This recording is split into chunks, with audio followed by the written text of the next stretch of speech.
I've been muted this whole time. Real quick, if I say something, do you hear the fan very noticeably in the background? Like, should I turn the fan down? I was curious. Let me actually turn on the music while we're waiting.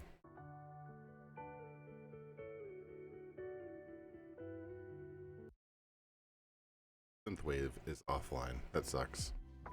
That's okay. We got some lo-fi. Turn off the light in here. Excellent. I'm ready to do some learning. I have you don't hear a fan? Excellent. I'm glad to hear it because it actually helps with the it helps with the circulation of the room. So I did a little bit of editing with the setup, and I've got things a bit more streamlined now. Things shouldn't be quite so slapdash as they were last time. I've got the picker wheel over here. We've got our presidents list over here. I've got my notepad that I can get rid of. Thank you. I think everything is good to go. Exit out of Discord.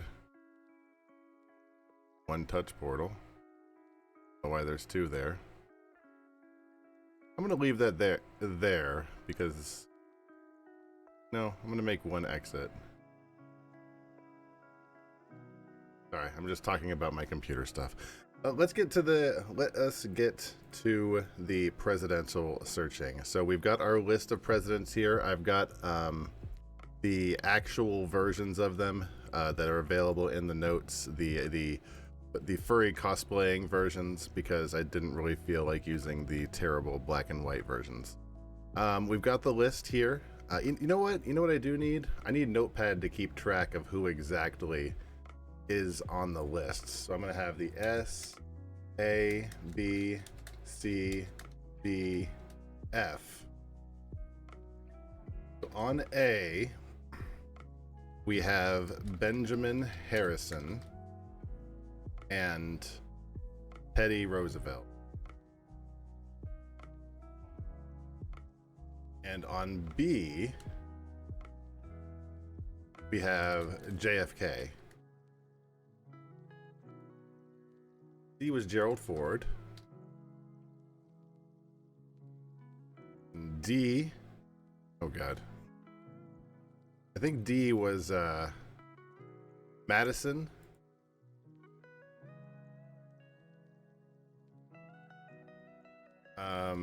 George Bush Jr. Or excuse me, George Bush Sr. Hi, Kitty. George Bush Sr. Thomas Jefferson. And Zachary Taylor. I'm actually going to learn who these people are in their stupid furry costumes by the end of this. I know that Thomas Jefferson was at the end. No, not Thomas Jefferson.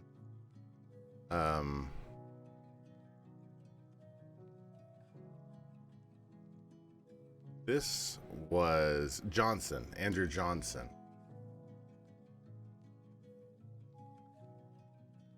Also on the list was Polk, Hayes. I think those are in the wrong spots. Yeah. Tyler, Hayes, and Johnson. Okay. So we don't have anybody in S yet. Kitty mentioned that we don't have anybody in S, and I said, well, we don't. Nobody so far deserves an S. There's no reason anybody deserves an S on this list so far. We've got plenty more presidents who might get a shot at getting an S tier, but I'm gonna be honest, it's not looking extremely hopeful right now. By the way, Roar TV seems to be janky right now. It doesn't seem to want to actually do the stuff it's supposed to be doing. I wonder. I'm gonna do a test. Miku? Once your pizza's delivered, have some fun with Miku. Why the hell did I think that would work? That's not what I wanted to do.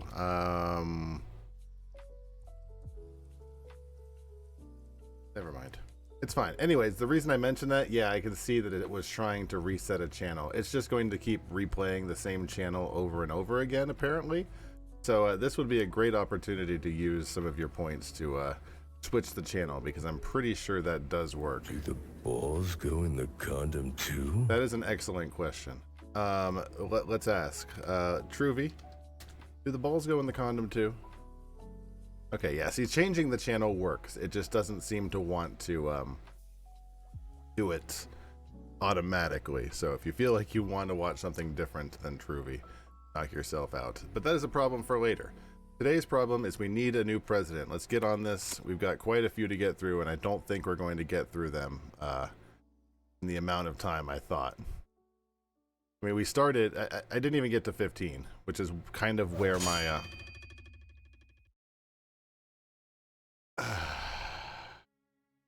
Hi, John Adams. That was real loud.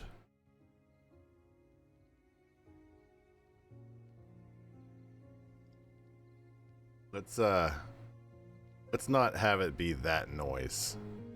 I'm gonna have it be Kid Wow again. Wow. Wow. All right, we got John Adams.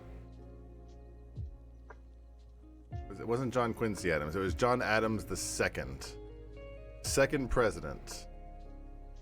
And apparently he's a dragon. I think he's the only person that ended up being a dragon on the list. John Adams, he was our second president from 1797 to 1801. He was a Federalist. He was succeeded by Thomas Jefferson, who we will talk about at a future point. Adams was a leading advocate for the American independence and a key figure in drafting the Declaration of Independence. He was also the first vice president under George Washington. He was known for his strong dedication to the rule of law and his commitment to a balanced government. He was elected president in 1796 in a closely contested election against Thomas Jefferson. Cool. John Adams was married to Abigail Adams, a prominent figure in her own right. Did they have a bunch of kids? How many kids did they have? Doesn't say they had any. From what I'm seeing, you ain't got any. No kids. That's fine. Not that that's a problem per se, just unusual for the time. The 5 most important things that he did were the Alien and Sedition Acts in 1798, which was intended to strengthen national security. These laws made it harder for immigrants to become citizens and allowed for the imprisonment of individuals who criticized the government. Excuse me? I beg your pardon? That's not cool. The XYZ affair. I'll come back to that. That's gonna need a topic. Did we have presidents without kids? Oh yeah, absolutely. Definitely. There was one guy who was a bachelor the entire time. It wasn't Harrison. I forget. Well, but there was somebody who never got married, never had kids. Adams' presidency was marked by the XYZ affair, a diplomatic controversy with France that led to the undeclared naval war. Adams sent envoys to France to negotiate, but they were met with demands for bribes from French officials, leading to public outrage and calls for war against France. He avoided war with France, like a nerd, but just in case, he decided to establish the Navy. The Judiciary Act of 1801 reorganized the federal judiciary and increased the number of federal judges. This act allowed him to appoint numerous Federalist judges known as midnight judges. Boo this man! Holy shit. That's awful. That's terrible. We already talked about the Alien and Seditions Act. We already talked about the XYZ affair. Partisan politics. His presidency was marred by increasing partisan divisions and his failure to bridge the gap between Federalists and Democratic Republicans. There's only been one other president, and he's already failing to be nonpartisan. John Adams was the first president to reside in the White House. And he ended up becoming friends with Jefferson later. I think he got a huge argument with Jefferson, but they ended up being buds later in life. Yeah, it sounds like he's an asshole to me. I'm not gonna lie. I pray heaven to bestow the best of blessings on this house and all that shall hereafter inhabit it. May none but honest and wise men rule under this roof. I'm really not happy with the Judiciary Act of 1801, I'm not going to lie. What do you have interesting going on for you in your interesting facts, John Adams? This just talks about his anger about Thomas Jefferson. Because they, that's not interesting. All right. And as for your love life, we already looked at that. You didn't have any kids, at least as far as we saw. You at least had a loving marriage. He preferred hard cider and enjoyed simple, hearty foods. And he also had dogs and horses. I don't think we don't have any names or anything for that. You always mix Jefferson up with Ben Franklin. That's fair. I mean, they were both founding fathers, so that's understandable. Now, as for being president, did he own a lot of slaves? I'm assuming he did. Did John Adams own a bunch of slaves? Sad face.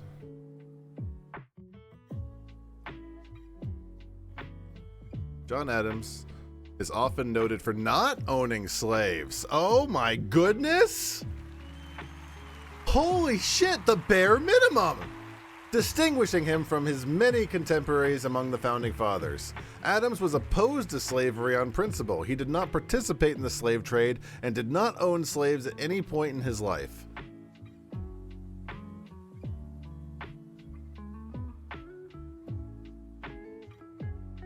Man, good for him. Where are you, John Adams? What were you cosplaying as? Oh, you were the dragon, that's right. John Adams, there you are. I think C is fair. I don't think I'd put him over Gerald Ford. I think he's easily the bottom of C, probably more deserving in D, but honestly, I'm just so impressed that he didn't own slaves. That's literally the bare minimum I can expect from some of these presidents. Put John Adams away, and we will switch back over to the wheel. Yeah, I think C is perfectly fair there.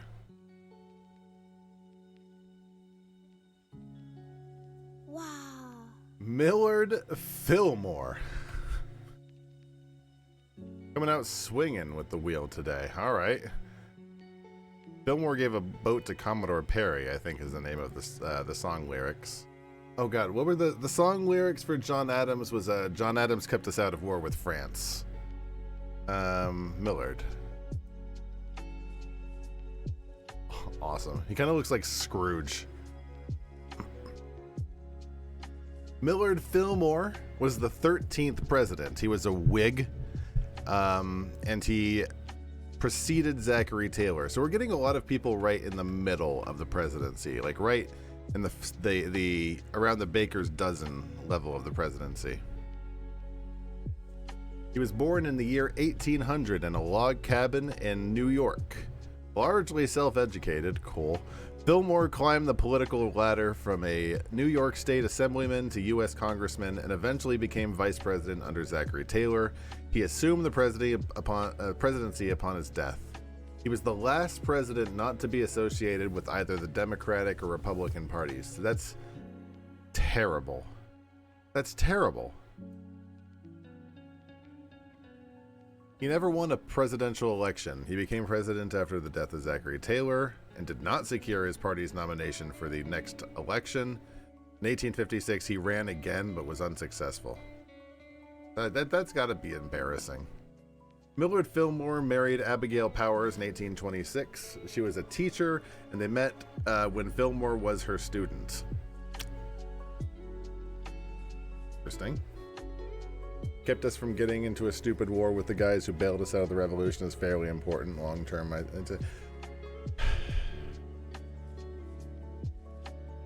Yeah. That is important. Who was that? That was yeah, John Adams. That is an important thing. I'm trying to remember. Like, wait, how did Fillmore do that? Oh wait, no, that was John Adams, wasn't it? Fillmore. What were his most 5 important stories? Also, hi Coyote. The Compromise of 1850. His most significant act was to support the Compromise of 1850, the series of bills intended to stave off sectional conflict between the North and the South. It included the Fugitive Slave Act, which mandated that escaped slaves be returned to their owners. Boo this man. As part of the compromise, Fillmore signed the Fugitive Slave Act, intensifying the debate over slavery in the United States and increasing the rift between the North and the South. Fillmore sent Commodore Perry. That's what the Fillmore gave a boat to Commodore Perry. Fillmore's administration. Hold on. Why am I getting a?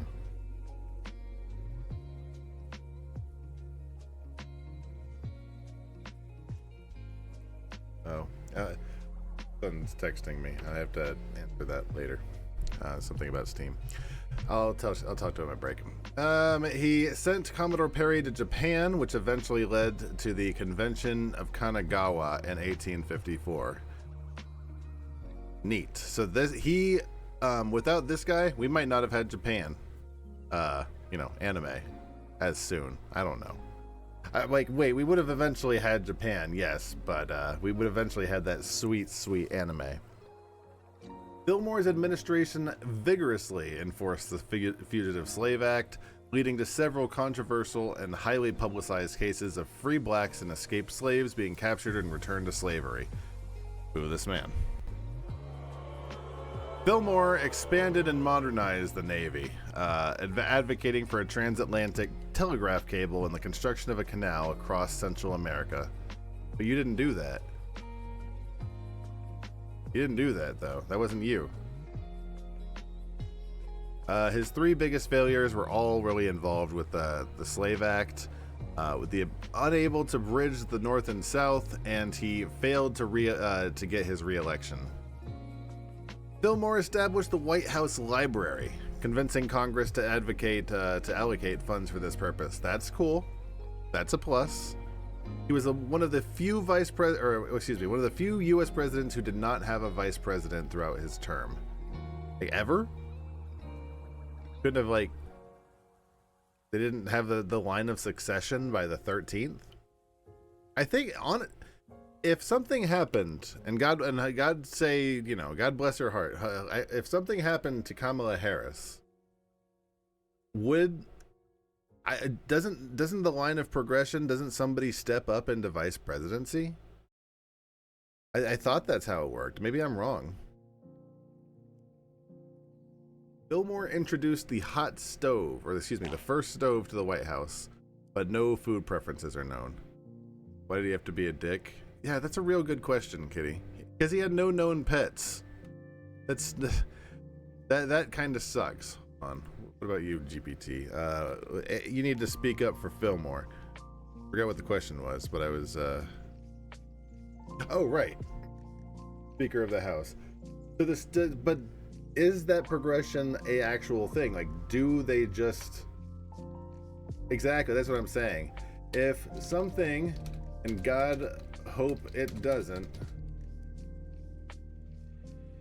happen to the U.S. Vice President, does the Speaker of the House automatically get promoted to VP? Does not automatically involve, and to take this with a grain of salt, this is ChatGPT.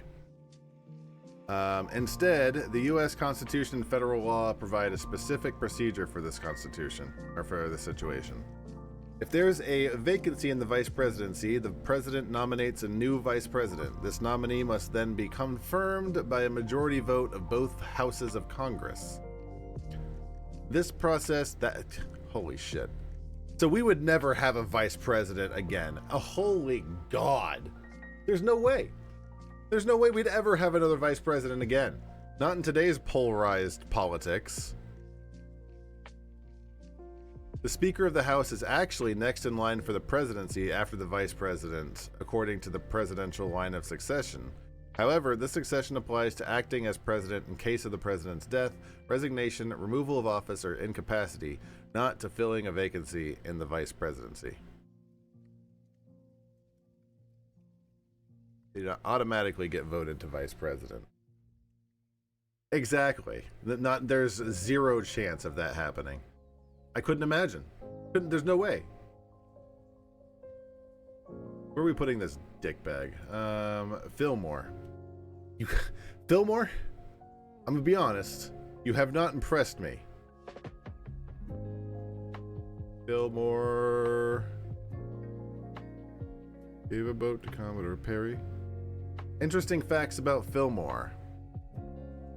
He installed the first bathtub and the kitchen stove, which is cool enough, I guess. I mean, feels like more, you know, one of the interns at the White House than anything else. Love life of Fillmore.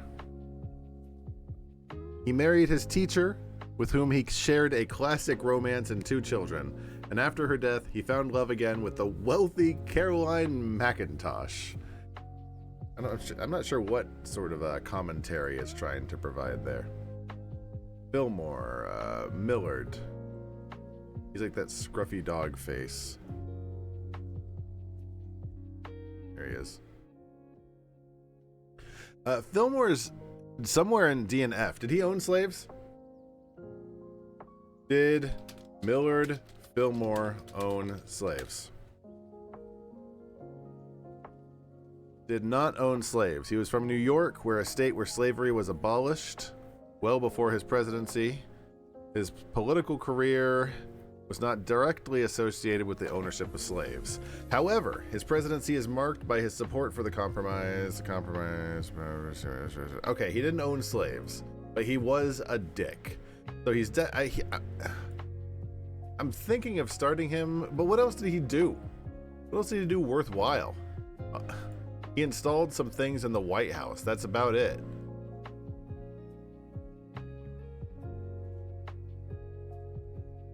He opened Japan's slave. That's not impressive to me. He strengthened the Navy. That's not impressive to me. He's going back. He's going down an F. Is he better than Polk? I don't remember. I'm gonna put him next to Polk for now, I think. He didn't actually own any slaves, but he advocated for the return of them. Exactly. I'm gonna put him at the top of F for now.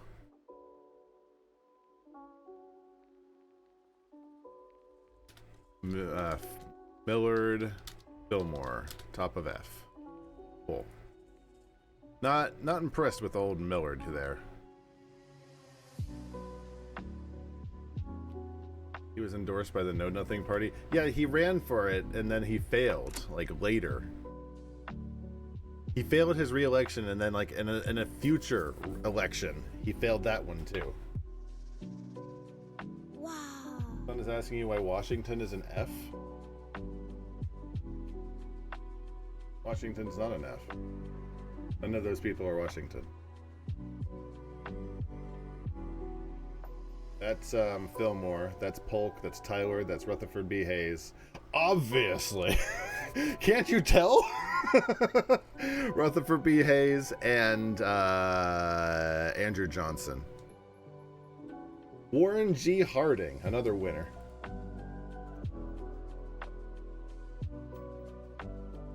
Tell him that they all just look like Washington until like 1880. Yeah, fair enough. We get?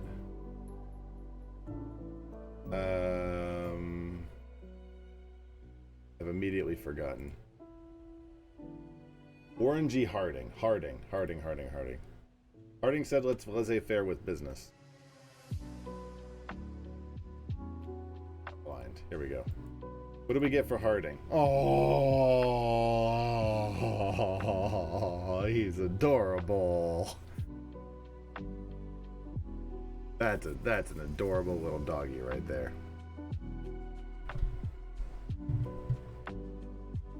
Harding came after World War One. Let's take a look at his info. He was a Republican, and this was before the party swap. So he was like more closer to a Democrat than a Republican. He was the 29th president. Before his presidency, he was a newspaper publisher, a senator, and a figure in Ohio's local political scene. Known for his affable and charismatic personality and his gosh darn adorable face, Harding's presidency was marked by a return to normalcy post-World War I, focusing on economic growth and a retreat from the Wilsonian interventionist policies abroad. He won the 1920 presidential election in a landslide, defeating James M. Cox with a campaign promising to return to normalcy. His election represented a shift towards conservative values.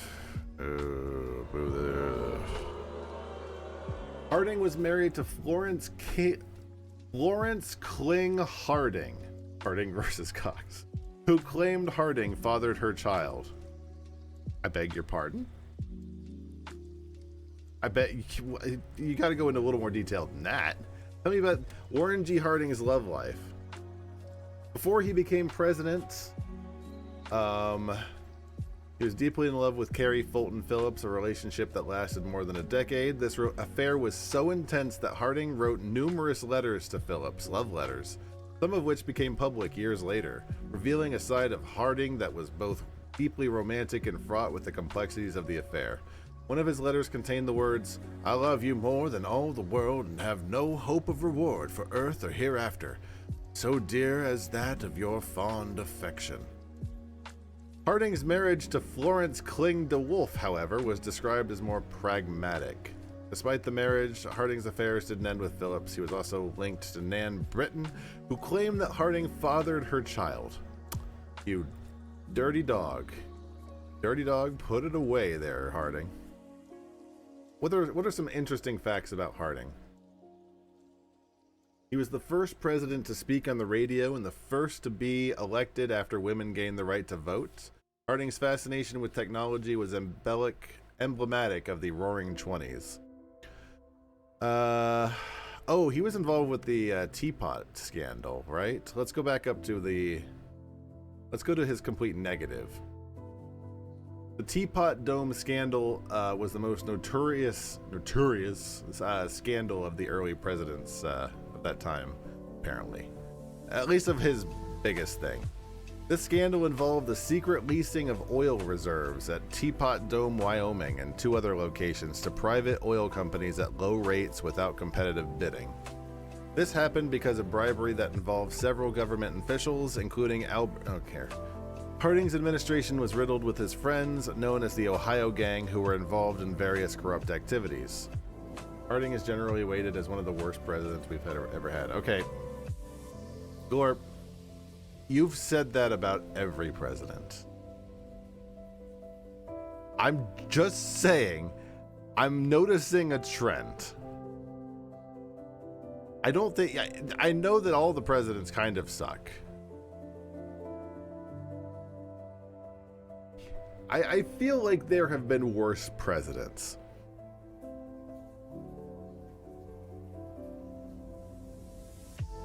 What was his best thing? His best thing was getting back to normal after World War I. He worked towards reducing the national debt, lowering taxes, and easing the transition from a wartime to a peaceful economy. He basically used the presidency to do nothing but give himself wealth.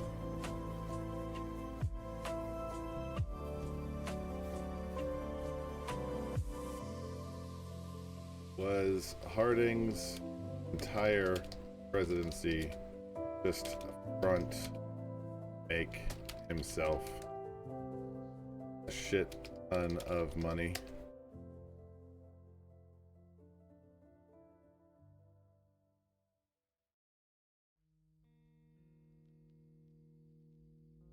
It's telling me the fucking thing sucks. Fucking thing. Music is a little loud, is it? All right, I'll turn it down.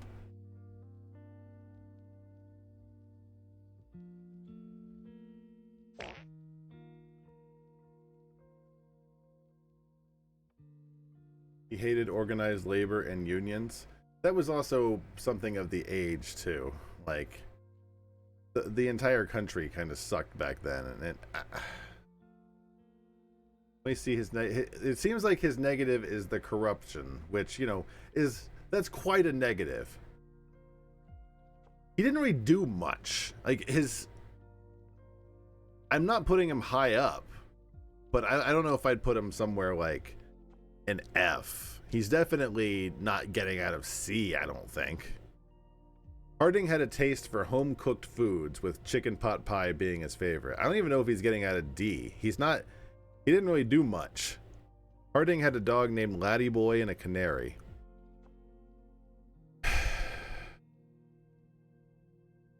Where's my list? Here we go. Warren, he should be near the end. Yeah, here he is. I'm going to put him...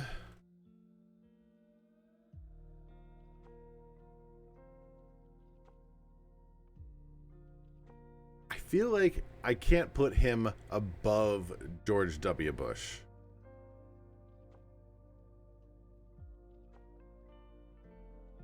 Excuse me, H.W. Bush. George Sr. I feel like it would be wrong to put him above H.W. For all H.W.'s faults, I think that Warren has him beat on negatives. Update the list here. So in C is Gerald Ford and John Adams. And at the end, right after Bush Sr. is Warren Harding. Nice, we're making some progress. Let's get you closed and you closed. We'll pull out the wheel.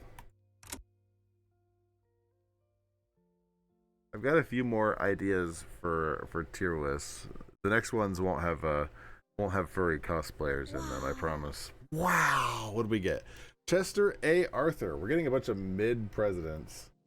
It's good. Let's get the more bombastic ones later. Arthur.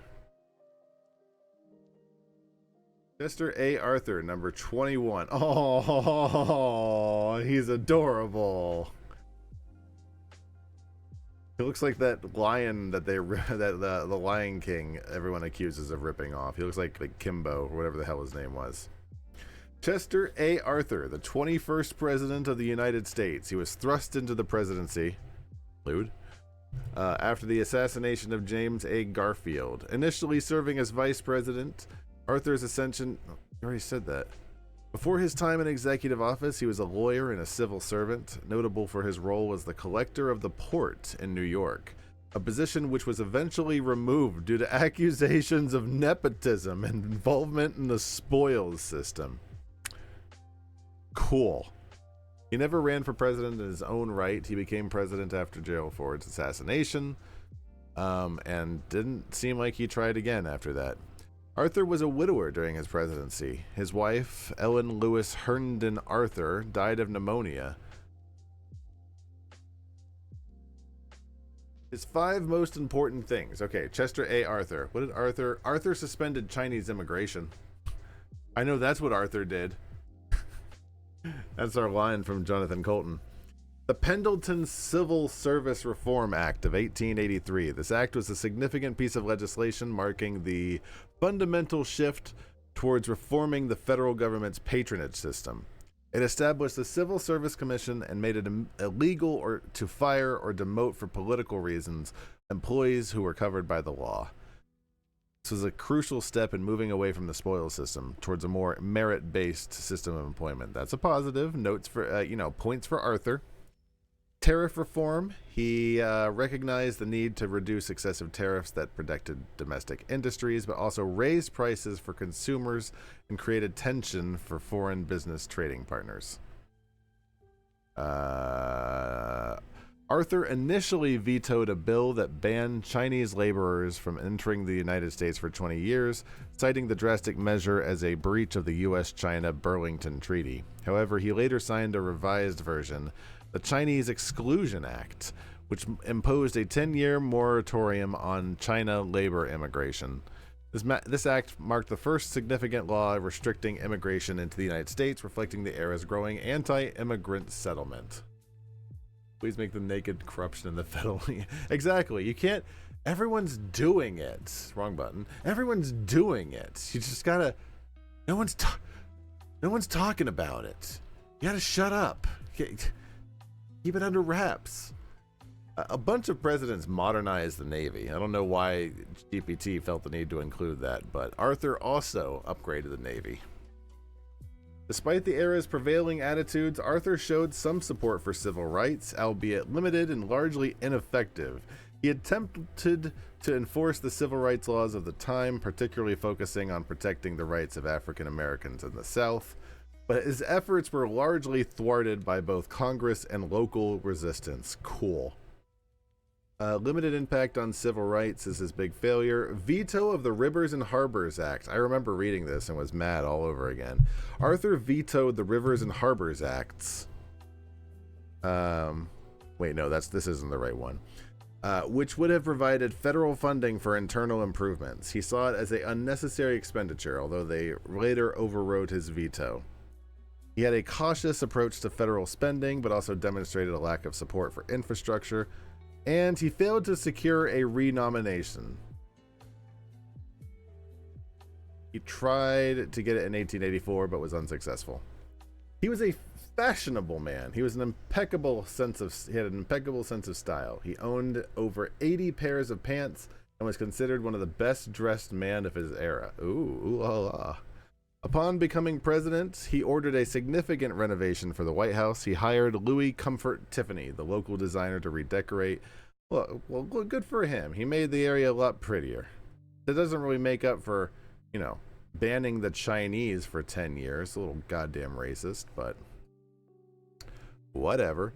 He had a luxury taste and enjoyed fine dining with a particular fondness for mutton chops, and he had no known pets, which, honestly, straight up red flag. Arthur. Chester A. Arthur. This little guy right here. Gee.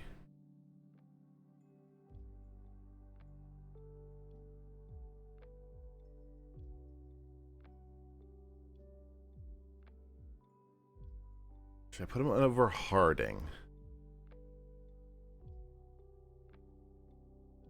I think that anybody who just straight up is racist, like straight up says, hey, nobody from this group of people can come into the country for that particular reason. That's, I don't know. I think I'm okay putting him right over top of Harding. I'll put him next to George Bush Sr., Chester A. Arthur. All of these are pretty mid to begin with, so, it's sometimes you're going to get them confused, and that's okay. What these tests are for.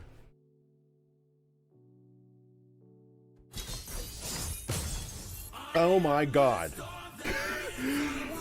I was drinking.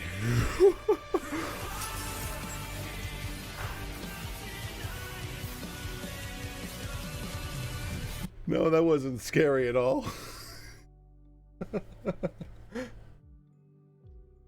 Woo. What got it? Woodrow? Okay, cool. Woodrow Wilson. I thought this will be a good time to take a sip of water.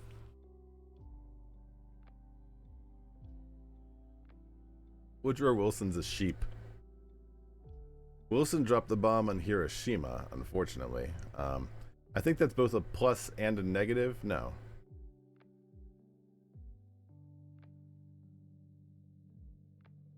His worst thing was the resegregation of federal offices, a move that reversed years of progress. Wilson's administration imposed segregation in government facilities, restrooms, and cafeterias, deeply embedding racial segregation and discrimination within the federal government. president people actually remember who wasn't the subject of every conspiracy theory. I mean, he has some negative points, that's for gosh darn sure. I'm sorry, 1913 feels like pretty late to be instituting federal segregation. Additionally, Wilson's stance on women's suffrage was initially unsupportive. Boo this man. Although he later became a convert to the cause, partly due to political pressure and changing public opinion. His reluctance and later support for suffrage, combined with his administration's segregation policies, mark a period of regression in all forms of equality and civil rights. Wilson famously remarked, "Segregation is not a humiliation, but a benefit, and ought to be regarded by you gentlemen," which is racist as goddamn hell. What's the best thing he did? I mean, he dropped the bomb, which, oh no, Wilson kicked some ass in World War I. I'm thinking of Truman. Truman dropped the bomb. Wilson led the nation through the tumultuous times of World War I. His leadership during the war was marked by efforts to maintain American neutrality for as long as possible. Wilson's vision extended beyond the war's end, culminating his advocacy for the League of Nations, an international organization aimed at ensuring world peace. The world must be made safe for democracy, says Wilson. Did some antitrust stuff.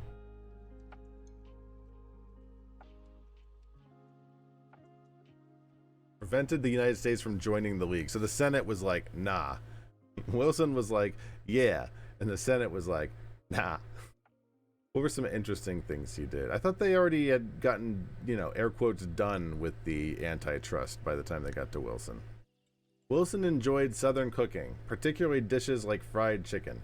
He also had sheep that grazed on the White House lawn, along with dogs and cats. So that explains why we got a sheep as our picture. He kind of helped blueprint the foundation for the modern global order, for good and for ill. Let's talk about his love life. Before ascending to the presidency, Wilson married his first wife, Ellen Axson, in 1885, until her untimely death in 1914. Oh my God. That's a long marriage. Good for, not good that she died, but 29 years? After Ellen's death, Wilson's heart was captured by Edith Bulling Galt, a widow he'd married in 1915 while still in office. His marriage to Edith was not just a personal affair, but also a political partnership. "I'm not sure that it is not true that without the love of a woman, no man can achieve the full measure of his possibilities." I bet you, Wilson, you would say this. Maybe you just haven't found the right guy yet. I don't know. I mean, there's a different time period and everything, but it doesn't have to be a woman. Sometimes you can find love anywhere. That is not thinking, the word. You're not being very open and accepting, Woodrow Wilson, the sheep. He reintroduced segregation.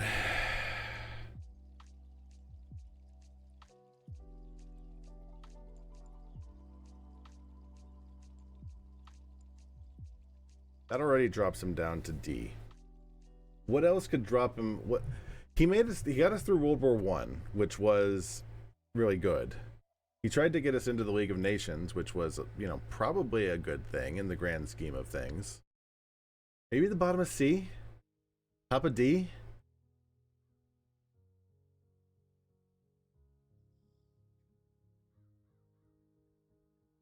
Where is he? There he is. I think I'm okay putting him at the bottom of C. But it is very thin. He should be in D.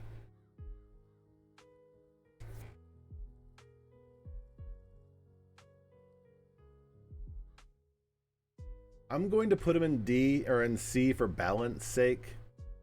But honestly, bottom of C and top of D are not things to aspire to or really get too fussy over the details. Bottom of C and top of D are two sides of the same shit-covered coin. Hide Woodrow Wilson.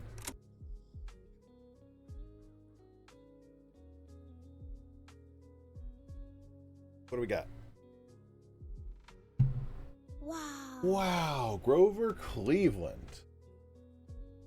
My name is Cleveland Brown. Grover Cleveland was number 22 and 24. The only president, and let's get it out of the way now, the only president to serve 2 non-consecutive terms, change of White House, blah, blah, blah. Who goddamn cares? Yeesh.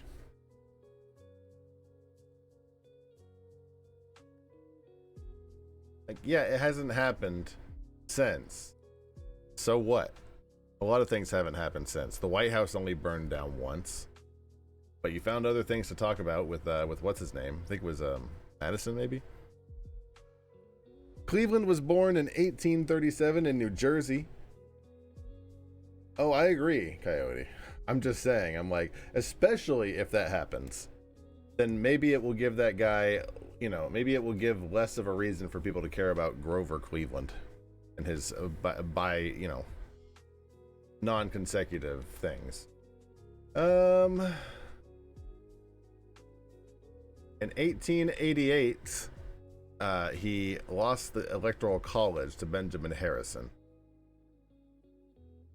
That's the only reason he didn't get a full and complete 2 terms. Was it Benjamin Harrison?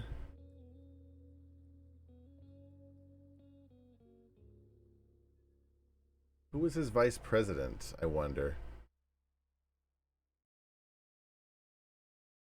Doesn't say. I was wondering if there's ever been a time in a president's, you know, in a presidency where a president and their vice president will, like, a vice president will run to be president. I wonder if that's happened yet. He married Frances Folsom during their first term in office. It was the first and only time a president married in the executive mansion. Frances Cleveland became a popular first lady, known for her beauty and charm. Cleveland was known for his use of the veto power, rejecting what he saw as unnecessary, extravagant government expenditures. Embodying his commitment to fiscal responsibility, he established the Interstate Commerce Commission to regulate the railroads, addressing growing public concerns about the fairness and regulation of railroad rates and practices. During his second term, Cleveland faced the Pullman strike, a nationwide railroad strike that paralyzed rail traffic. His administrative decision to send federal troops to break up the strike was controversial and criticized for undermining labor rights. Cleveland dealt with the economic panic of 1893 by repealing the Sherman-Silver Purchase Act, believing that the adherence to the gold standard would stabilize the economy. This stance alienated him from the silver advocates, those gosh darn silver advocates. You got to watch out for them. Cleveland was opposed to the annexation of Hawaii following the overthrow of Queen that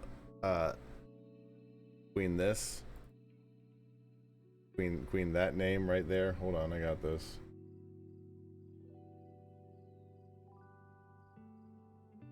Coyote says, Liliuo Kalani. Liliuo Kalani, yes, exactly.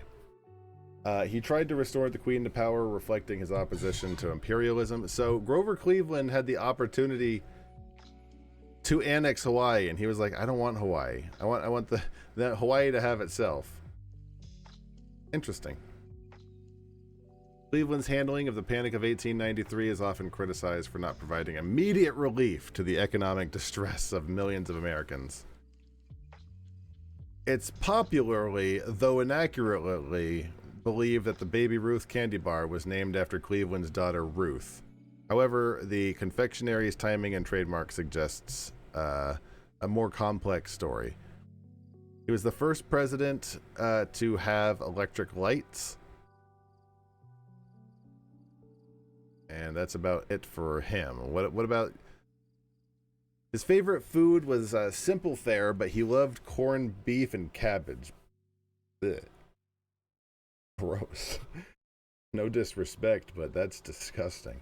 Cleveland had mockingbirds and canaries. And also he has a tiny little cat right over here. Grover Cleveland made the railroad people squirm was his was the first of the 2 lyrics in the Jonathan Colton song, and Grover Cleveland served another term. So They had what was in between? Benjamin Harrison signed the Sherman antitrust. Yeah. Grover Cleveland served another term. Grover Cleveland, where are we putting him? What did he do that was bad? He shut down a strike. He federally shut down a railroad strike, but it was a railroad strike, and that's the thing. I'm like, should the federal government be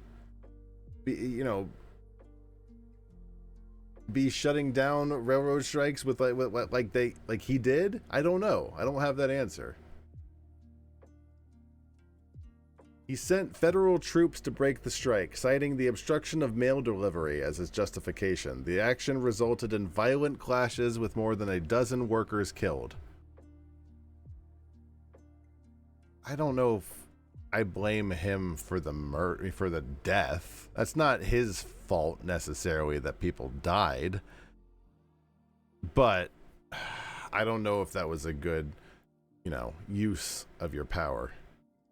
What did you look like, Grover? There you are.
Life before we go too far.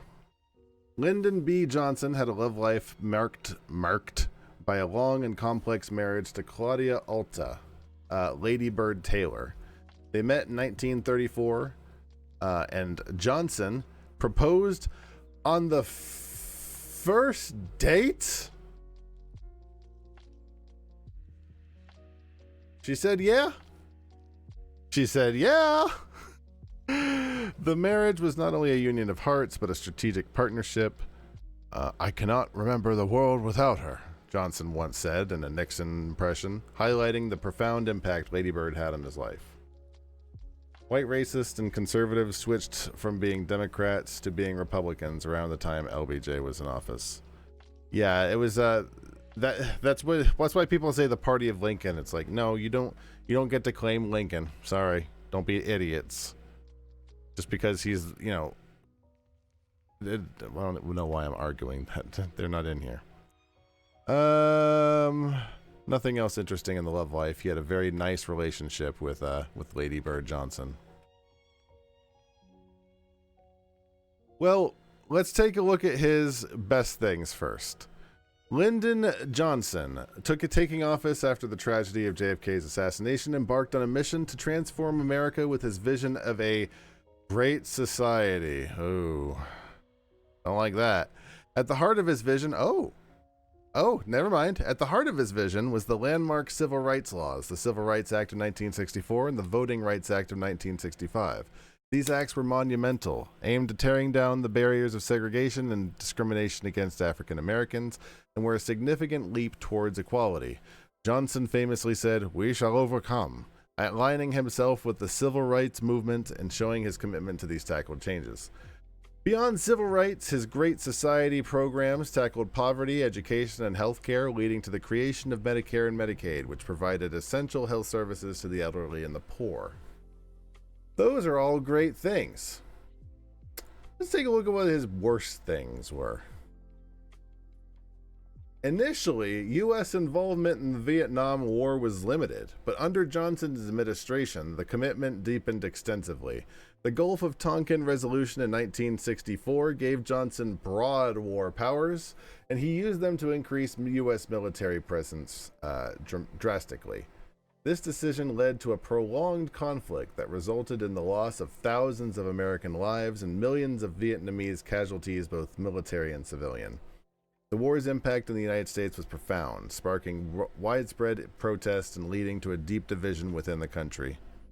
Johnson's own words, "I knew from the start that I was bound to be crucified either way I moved," which makes you sound like a bitch, stand by your actions, reflect the dilemma he faced, but his choice to escalate the war has been criticized for its devastating human cost.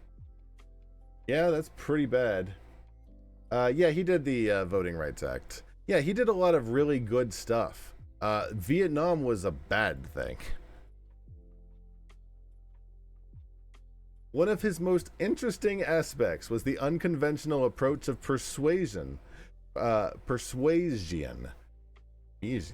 famously known as the Johnson treatment. This involved him using his imposing physical presence to persuade politicians to support his legislation. I need to take a drink. Imagine him towering and leaning in close, using his charm, persuasion, and sometimes sheer willpower to get what he wanted. He was a master at navigating the complexity of politics to get the landmark legislation passed, like the Civil Rights Act of 1964 and the Voting Rights Act of 1965. So yeah, they do talk about it.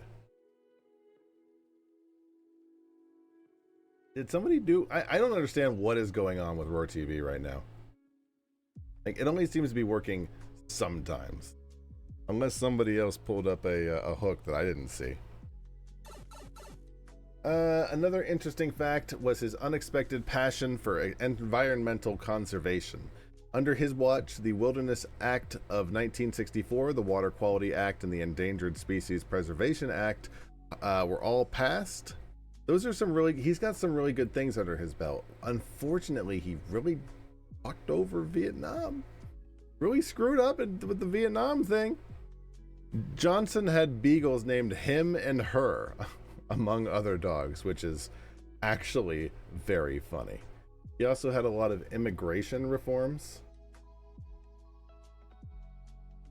Tell me about Johnson's immigration reforms, as if I were 12 years old.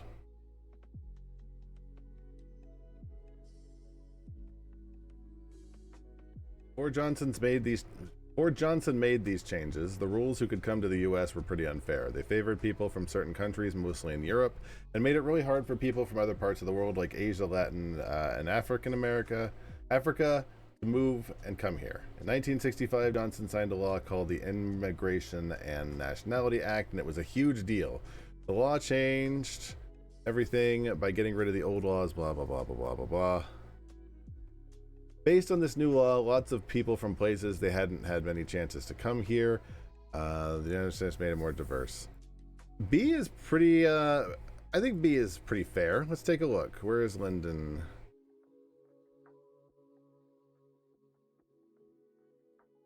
Like right under JFK? Yeah, I think Lyndon Johnson is better than Gerald Ford. And put right up there, right next to JFK. I wouldn't put him above JFK, but I think right next to JFK is pretty fair. I mean, if he hadn't done Vietnam, I probably would have put him above JFK. Let's run the wheel. We'll take a look and see what our next one is. I'm going to take a quick break so I can go pee and refill my water. But let's see what we got, and then we can put up the picture and see what information we have available for them. Wow. Jimmy Carter? Did I do Jimmy Carter?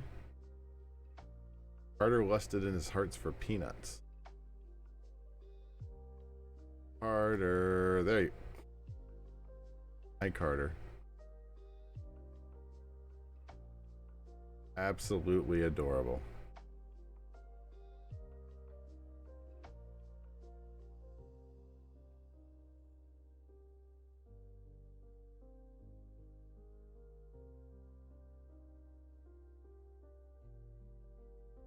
There we go. Hi, Micah. We are just about to take a break. Look at old Gerald Ford we got here. Not Gerald Ford, that's Jimmy Carter. Jimmy Carter. This is our 39th president.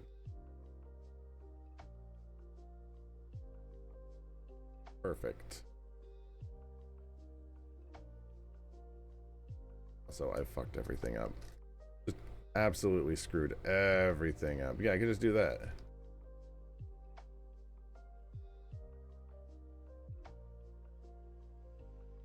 Beautiful. Okay. Sorry about that. So here's Jimmy Carter. I'm going to take a quick 3-minute break. I'm going to go fill up some water. Be right back. Watch some ads, and we'll do the thing. I'm going to get off of the BRB screen so you can actually see what we're looking at. There you go. I'll be right back.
I'm back. Nice, bro. You missed. What did you miss? Hold on, I got the list here. So these are our presidents so far. We've got Benjamin Harrison. We've got Teddy Roosevelt on A and B. We've got JFK followed by Lyndon Johnson. Let me get the list fixed. Perfect. And C, we've got Gerald Ford followed by John Adams followed by, I think that's Wilson, right? Wilson.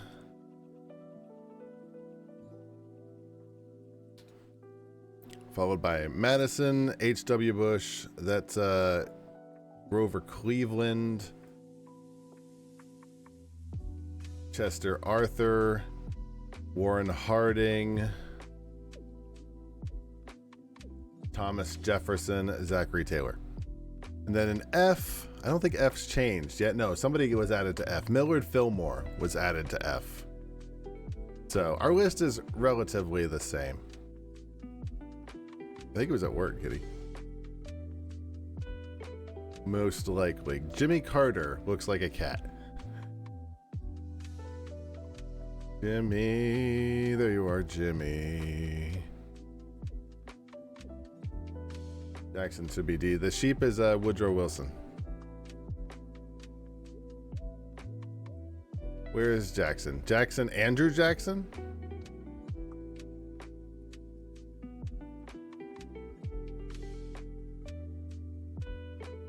I don't know about that. We'll talk about him later. Jimmy Carter. Jimmy Carter, a Democrat. His vice president was Walter Mondale. Born in 1924 in Georgia, he grew up in a rural agrarium. I was trying to make the Elder Scrolls joke, but I don't. Argarian? The fucking lizard guys. I don't remember. Lusty Argonian setting. I salvaged the joke. Big round of applause. Deeply influenced by his Christian faith. Before his political career, Carter graduated from the United States Naval Academy and served in the Navy. He then took over his family peanut farming business, which he expanded successfully. His political career began with... They me to vest my peanut farm, but did Trump to vest his sad face? Exactly. Woodrow Wilson was senile and his wife was in charge of his last year of presidency. I did not know that. That wasn't added. He had sheep. He did. He had sheep that he let roam on the front lawns of the White House. Like, that was his thing. He had sheep. His political career began with his election in 1962, followed by his tenure as Georgia's governor from 1971 to 75. His presidential bid capitalized on the aftermath of the Watergate scandal and widespread distrust in government. He beat incumbent Gerald Ford in a relatively close election. Where's that one meme of Gerald Ford or Jimmy Carter looking really sad? It's like, I had to sell my peanut farm. Jimmy Carter married Rosalind Smith in 1946. Their partnership was both political and personal. They have remained married for over 70 years, setting the couple for longest married presidential couple. Carter's greatest foreign policy achievement was mediating the peace talks between Egypt and Israel. This historic agreement was a significant step towards peace in the Middle East, marking the first time an Arab country recognized Israel's right to exist. Okie dokie. Let's slide down a little bit. Responding to the 1970s energy crisis, Carter advocated for energy conservation and initiated policies to help reduce dependence on foreign oil. Jimmy Carter's presidencies had a ton of issues that were entirely out of his control. Yeah, he had the Iran hostage crisis, didn't he? One of Carter's most challenging issues was the Iran hostage crisis, where 52 American diplomats and citizens were held hostage for 444 days by Iranian revolutionaries. Deregulation. Carter's presidency saw significant deregulation in several industries, including airlines, trucking, and telecommunications, which had long-term effects for the economy and consumer choice. He also put solar powers on the White House. I think I want to say it is somewhere included that Carter did that. Yeah, he did. It's down here in the interesting facts on this side. Iran hostage crisis marred by inflation, high interest rates, and slow economic growth. And in response to the Soviet Union's invasion of Afghanistan, Carter led an international boycott in the 1980 Summer Olympics. So he boycotted the Olympics. Deregulation. That plan to rescue them was total BS. No one told him. Iran hostage crisis. I don't know anything about the Iran hostage crisis, so I couldn't say. I don't know nearly enough. 32 solar panels on the White House, symbolizing his commitment to energy conservation. Before his political career, Carter was a peanut farmer. Yeah, you told us that. We must adjust to changing time and hold still to unchanging principles, said Carter. It seemed, what did he actually do? He helped with peace. He also pardoned all Vietnam draft evade. Oh, did he? Jimmy Carter did?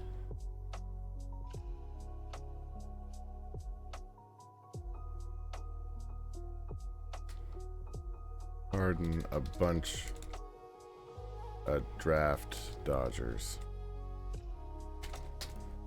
I'm feeling like Jimmy Carter could be an A or a B.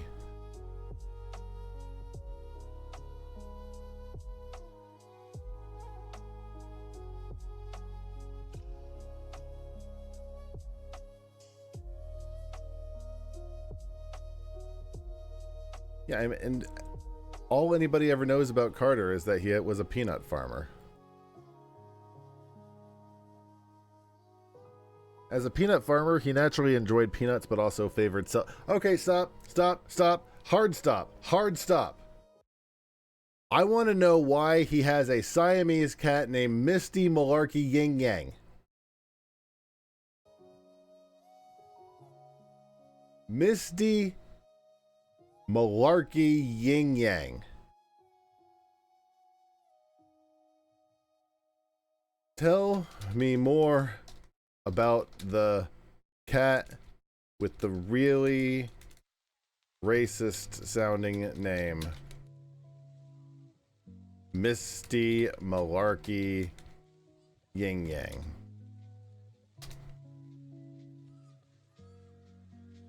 Far from anything to being offensive.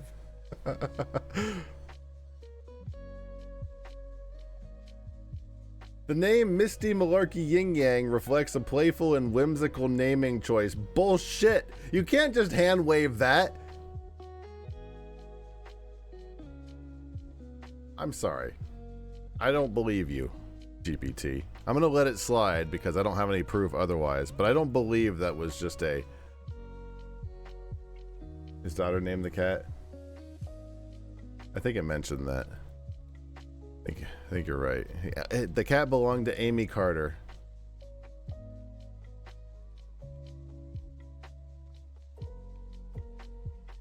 It did not say any. It does not say anything of exception of Yin Yang the cat. But if the daughter named it, I'll let it go. He did. I remember reading this in the interesting facts. It was the style at the time. He did eradicate the guinea worm disease in Guinea? I don't know. Through the Carter Center, reducing cases from 3.5 million in 1986 to 14 in 2021. You want to know how fucked this guinea worm disease is? Check this out. You don't want to know about this. So when you get infected, it begins with when a person drinks unfiltered water containing water fleas, and then after like a year, the fucking worm is like 2 or 3 feet long and like bursts out of you and whatever. Anyways, so when you go into the water to try and get all the pain, you know, to get rid of some of the pain inside of you, that's when all of the worms, like all the larvae, get out in the water, and then it all starts anew. All that shit happens again. It sucks. But anyways, the reason I'm telling you that terrible, terrible story is because Jimmy Carter eradicated 3.5 million cases. He helped eradicate down to just 14. What is it? What is this talking about? Killer rabbit attack? In 1979, Carter had a surprising encounter with a swamp rabbit. Huh. Like swam right up to his boat. He also managed to, almost managed to get national health care. I feel perfectly okay putting him in either A or B. Do I have any reason not to put him in S?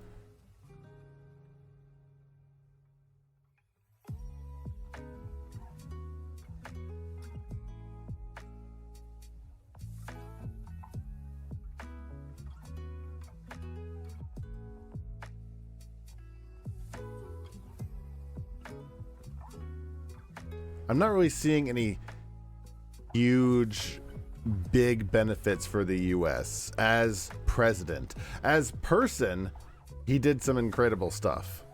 But as president, I'm not sure he really surpassed, I think you're right. I think S, maybe not. Where is he? What did he look like? Like the cat. He's on the block. I'm stupid.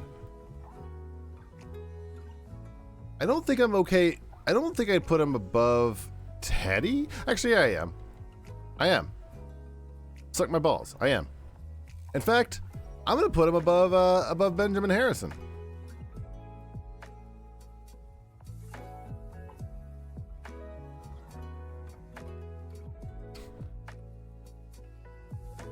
Yeah, I don't think S is quite where he is.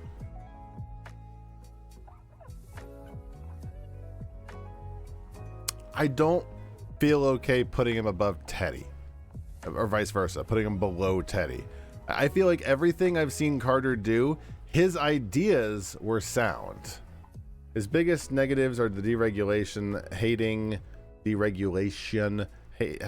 nuclear energy, and banning breeding reactors, and ironically being too nice to be a truly effective president. Those aren't, but I mean, like, those don't seem like terrible downsides to me. Like, he has the energy and the drive to get his agenda done. It's not necessarily his fault if he doesn't have the support of the other branches of government. That's just an unfortunate fact of politics. The economy did crater under him. That wasn't his fault. He didn't cause the economy to crater. This isn't like Hoover.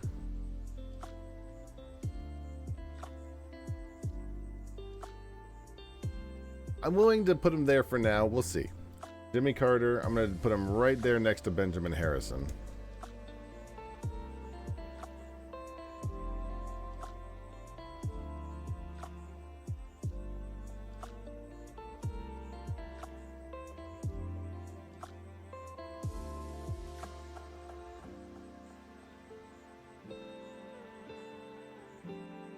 Mr. Rogers was a stone cold killer.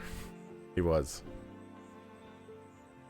Well, it doesn't really go into the energy crisis, I'll say that much. So, it obviously, the all-knowing stupid bot doesn't think that's his worst thing. It thinks his worst thing was the handling of the Iran hostage crisis. I don't know if it's wrong.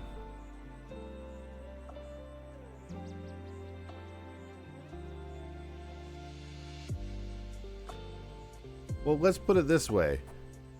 Did we forget that Teddy Roosevelt went to Panama and endorsed the war? He did a bunch of shit. He did a bunch of racial stuff. I don't know.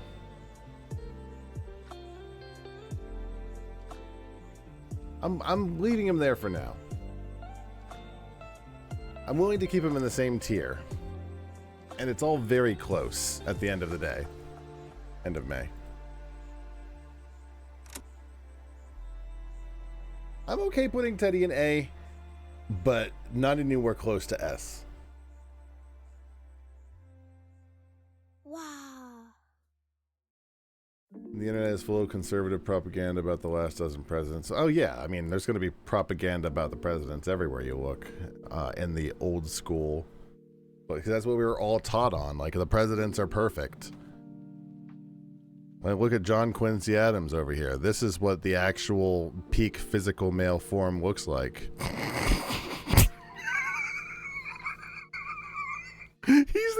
alligator. I forgot. John Quincy Adams. I did spin the wheel. It's John Quincy Adams. Oh, geez. I forgot I had a gator. The 6th president of the United States, Democratic Republican. His 5 big things. Oh, he had the corrupt bargain. Adams negotiated the what now? Which provided for American acquisition of Florida. I don't know if he was responsible for Florida. Although maybe. It was close. As bad as the embassy thing was, I think the scale of such was small compared to the some more boring debate about healthcare funding or highways. Oh, that's a good question. Did John Quincy Adams own slaves?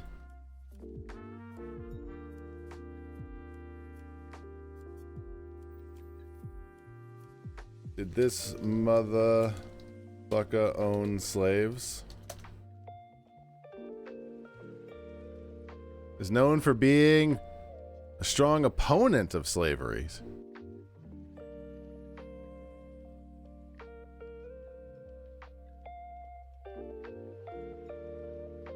Good for him. That's a good start. Right, there's been a few who haven't been pro-slavery.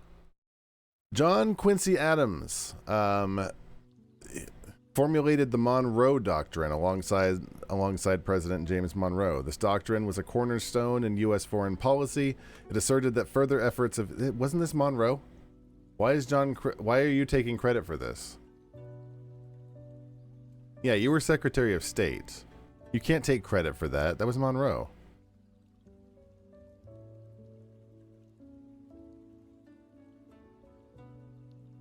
Cool story. The Erie Canal. Adams supported internal improvements, including the Erie Canal, which transformed commerce and transportation in the early United States. He advocated for the creation of a national university and a national observatory, reflecting his commitment to education and science, though those ideas did not come to fruition in his presidency.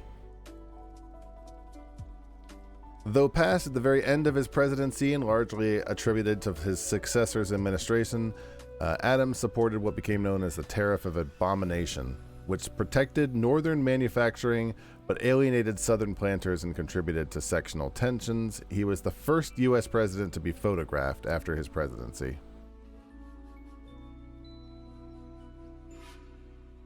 Tell me about the corrupt bargain. Hold on. The 1824 election was one of the most contentious in American history. No candidate won a majority of the electoral votes, so the House of Representatives decided the outcome. Adams was elected over Andrew Jackson, who had received the most electoral and popular vote. That sucks.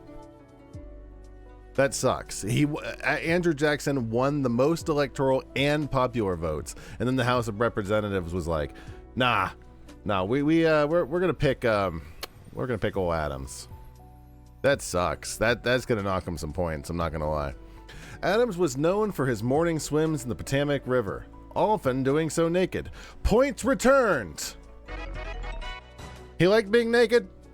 He was also a polyglot. He was an accomplished linguist, fluent in several languages, which often aided him in his diplomatic career. It was long before there was he was the 6th president, so they hadn't figured out voting really well by then. Tell me about his interesting facts. They talk about his skinny dipping. Cool. What about the love life? He tied the knot with Louisa Catherine Johnson in 1797. He was unique among the first ladies, being born outside of the United States, a trait she held exclusively until Melania Trump. Their union was a lengthy one, enduring till Adams' death. The couple experienced lengthy periods apart due to Adams' political obligations. The vote themselves mattered less because of... Agreed, yeah. A lot of the early elections were complete shit-shows. Why am I wearing that again? Oh, screw it. I'll just wear that shirt. John Quincy Adams and his wife had a good time together. Doesn't say if they had any kids.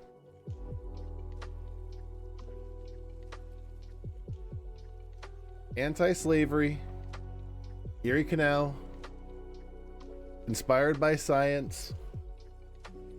He wasn't able to do much about slavery, but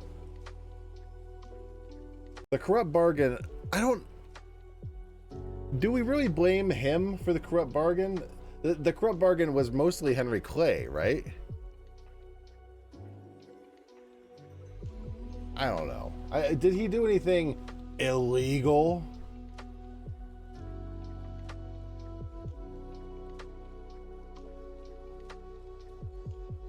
I think I'm okay putting him in B.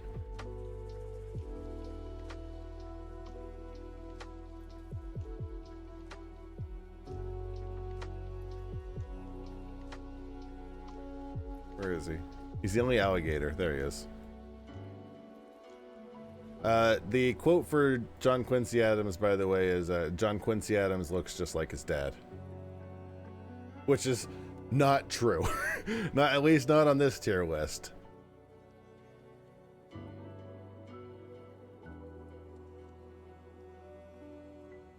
Putting him in C would put him next to, like, it would put him next to Gerald Ford and John Adams and Woodrow Wilson. And can you honestly say that he's not better than those presidents, even marginally?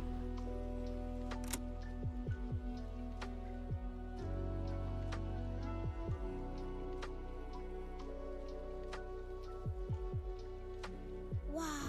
Rutherford B. Hayes. Didn't we do this one? Hayes ended Reconstruction. Hide choice. Try again.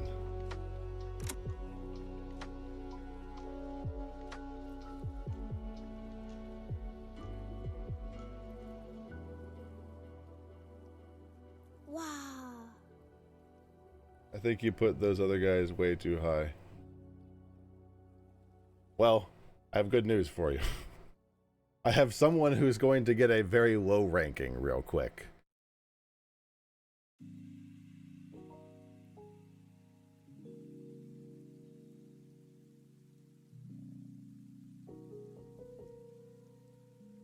Only two tiers. I mean, 2 tiers and 1, 2, 3, 4, 5, 6 presidents, but we still have like 30 presidents to go.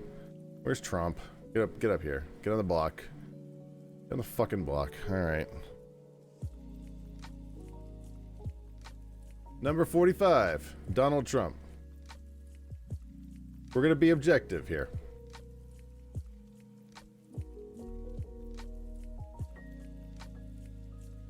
Donald Trump, 2017 to 2021. Vice President Michael, the best thing for the inside of a man is the outside of a horse, Pence. Successor, Joe Biden. ChatGPT did not want anything to do. It refused to make any picture with Trump anywhere near it. Trump was born on 1946 in Queens, New York. He was a well-known real estate mogul and television personality, most notably as the host of The Apprentice. Trump's presidency was his first public office, marking a significant departure from his traditional political pathways. He ran a campaign that capitalized on populist, anti-establishment sentiments. Especially because I think he was literally the only president to have no animals at all. Not the only one, but he was one of the few, especially recently. There was a few like in the middle. We've done a few tonight that haven't had any, actually. Love life status. At the time of his presidency, Trump was married to Melania Trump, his third wife. The couple married in 2005 and have one son together, Barron Trump. Don't be mean to Barron. His 5 most important stories, and you know, I don't know how it chose these as the most important. Take it with a grain of salt. It is the bot. The COVID-19 pandemic response was highly criticized. His administration approach was marked by downplaying the virus's severity, inconsistent messaging on public health guidelines, and a slow rollout of testing. His impeachment trials. He was impeached twice by the House of Representatives. The first in 2019 related to charges of abuse of power of obstruction over Congress over the Ukraine scandal, the second in January 2021 for incitement of insurrection following the Capitol riot. He was acquitted by the Senate both times because the Senate's full of a bunch of bitches. Tax Cut and Jobs Act of 2017, the significant piece of legislation, reduced corporate tax rates and altered individual. Guys, I need you to think of this while I'm jabbering on. I need you to think of this in your mind. Is there any reason not to put him below or above Andrew Johnson? I'm thinking there's a flat fucking no. The Tax Cut and Jobs Act of 2017. I want to be objective. I do. This significant piece of legislation reduced corporate tax rates and altered individual income tax brackets. It was promoted as a boon for economic growth, though critics argue its benefits were disproportionately skewed towards wealthy individuals and corporations. No shit!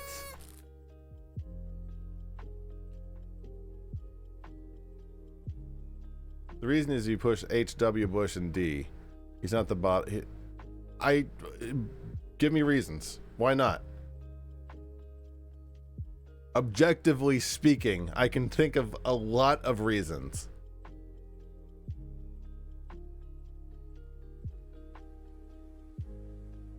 That's what I'm saying. Look at this. Look at this list. Look at this list. Let me get his dumb face off the screen for a second and pull over Andrew Johnson.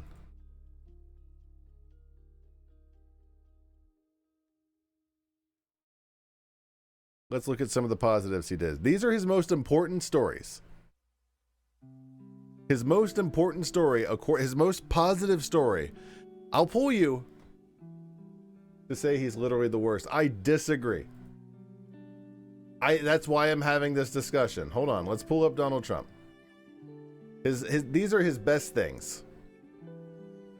Donald Trump's presidency, spanning from 2017 to 2021, is marked by several significant actions, but the most impactful was his administration's implementation of major tax reforms. The Tax Cuts and Jobs Act of 2017 is considered the hallmark of his tenure. This legislation lowered the corporate tax rate from 35% to 21%, aimed at spurring economic growth and adjusted individual tax brackets.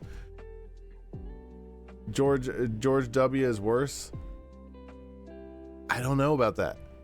That's a very strong statement to make. And now I'm wondering, it's like, are you saying that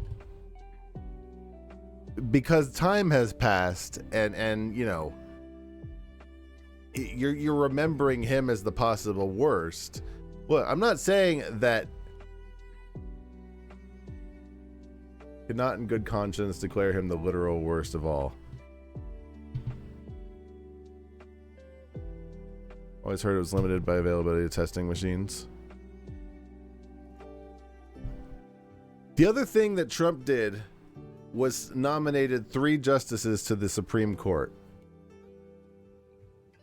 Completely fucking the Supreme Court.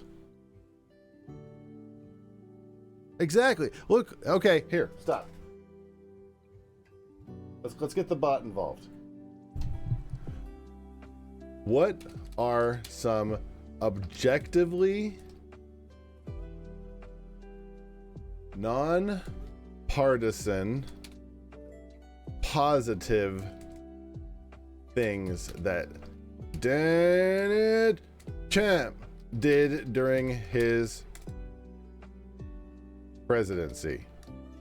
These are things that are good for everyone, not just gun fuckers.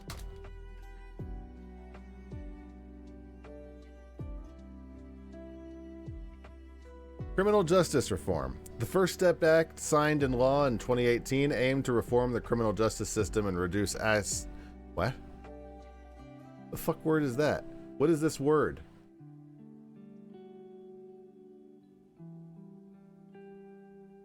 No? Nothing? It included measures to ease mandatory minimum sentences under federal law, to increase the use of good conduct time, and to expand compassionate release for terminally ill prisoners.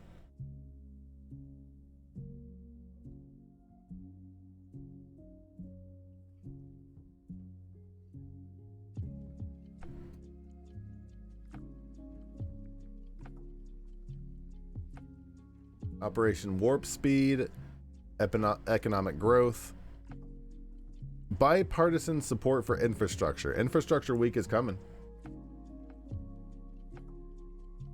There was lots of good things HW did. There was so much good shit he did. I know that we don't like HW. Of course we don't like HW.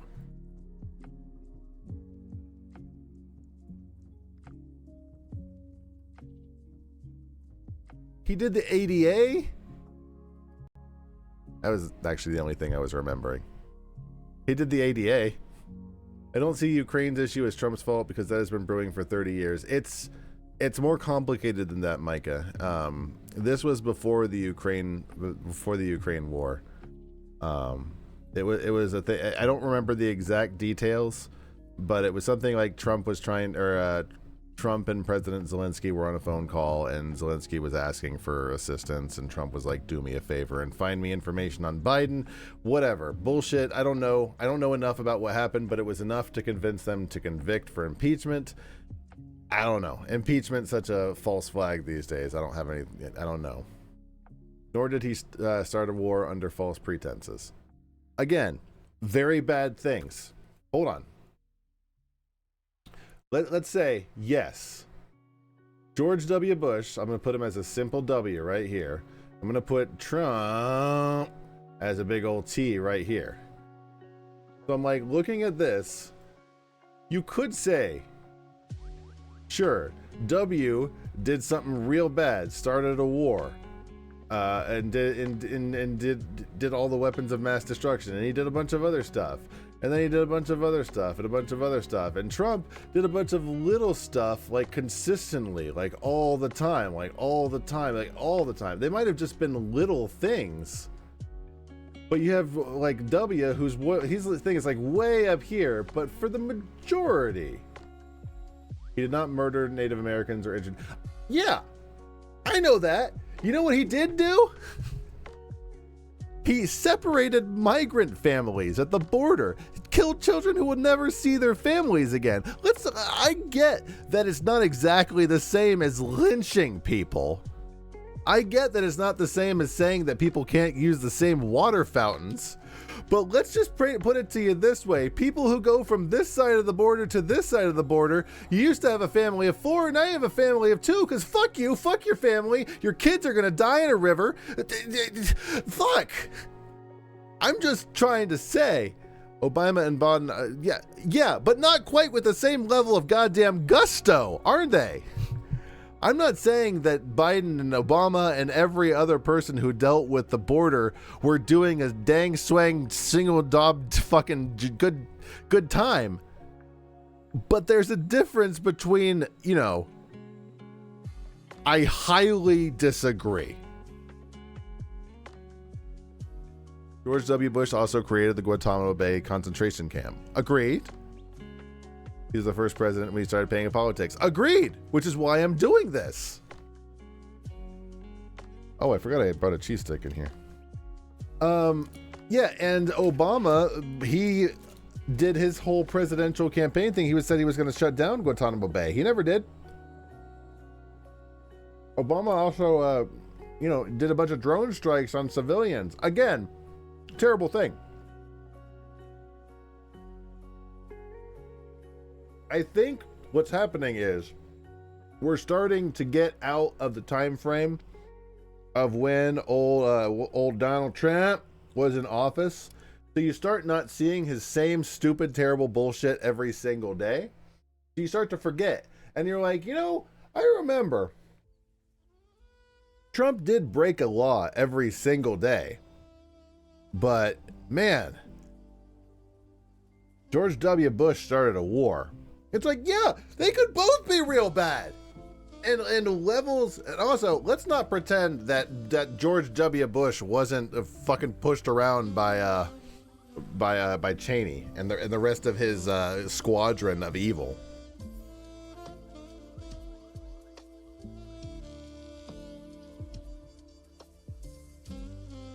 He chose Cheney. Of course, yeah, he's an idiot. Also, this is a little loud, isn't it? let's get back to Trump. We're getting off topic here.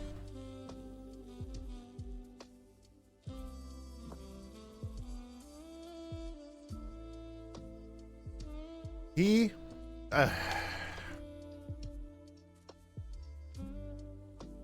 Donald Trump's most positive things, according to ChatGPT, were the Tax Cuts and Jobs Act, which, if I'm not mistaken, added something along the lines of like plus something $1 trillion to our national debt, and didn't really do anything positive for anybody above the median line.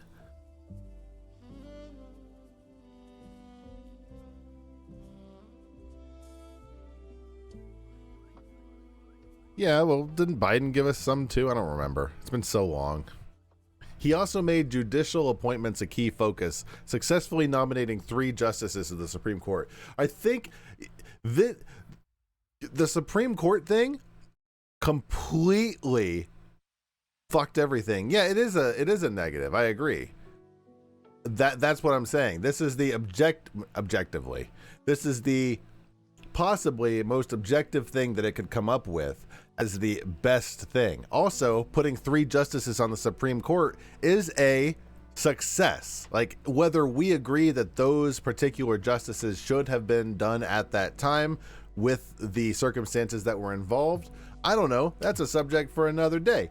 But it is technically one of his positive. That was what he did that was positive, according to the bot. Now, his most negative, according to this, yeah, agreed, Gorp. This is what I'm saying.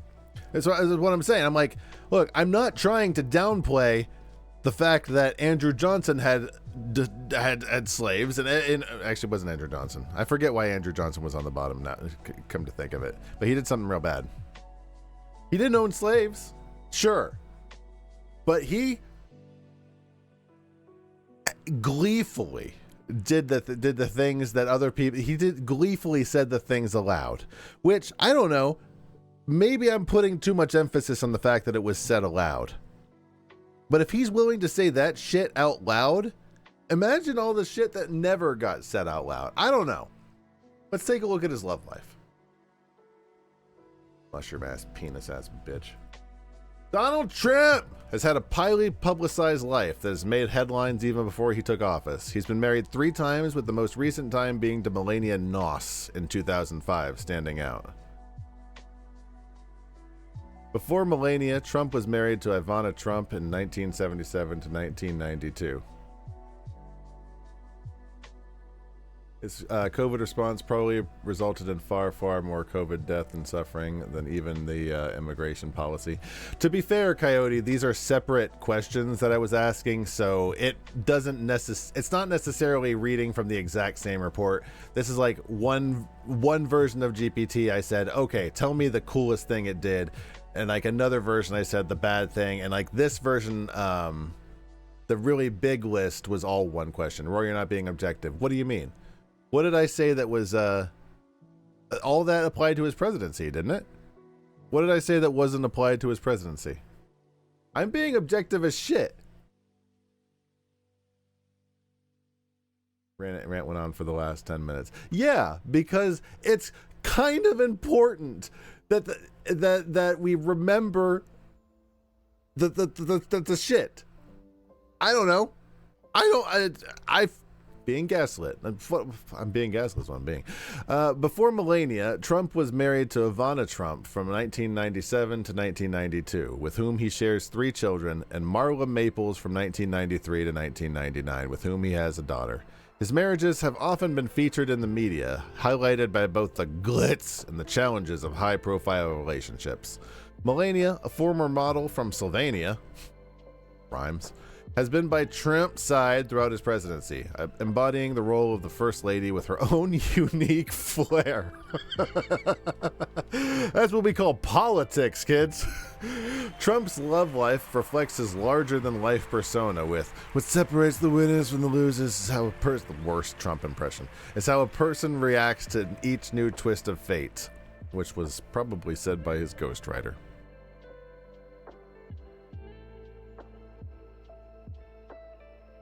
Give me...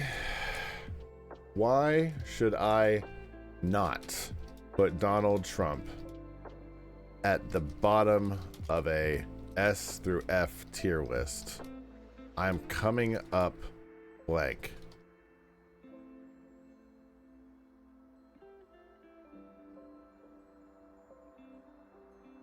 Economic growth pre-COVID, criminal justice reform, trade agreements. That's not a plus. Scratch that one. Funding for historically black colleges and universities. Operation Warp Speed. Middle East peace agreements. Scratching that one. What policy could he have done against COVID, like close inner borders, like take a shot on camera? Take a shot on camera would have been good, but I don't think he would have done it, or it would have helped that much. Take close inner borders, that wouldn't have helped either. The problem, Micah, with Trump when it came to COVID was just all the things he did, like Operation Warp Speed, like we're talking here, policy he fought against for the COVID. He had a role with Operation Warp Speed is appointed to Trump because, they did they got the stupid thing out to the people, which is something that they typically will attribute to Donald Trump. The problem is the exorbitant amount of time he spent gaslighting the nation. Can you, shut up? No. This is my time to talk about Trump. Politically, he can do what he wants. It's just inflammatory rhetoric did a real damage because of the damage it did. Exactly. It's like the whole time he did all the things he could to make people not worried about COVID. See, here's the thing. COVID happened during a presidential election year. So what he desperately wanted to do, and this is speculation, I'm not a lawyer. I'm not a political theorist. He wanted the public to not be worried. He wanted the public to think, only think of me. Everything's fine. It's gonna be fine. It's just a little cough, just a little flu. Look, I got it, and that's all. I'm all good. I'm all perfect.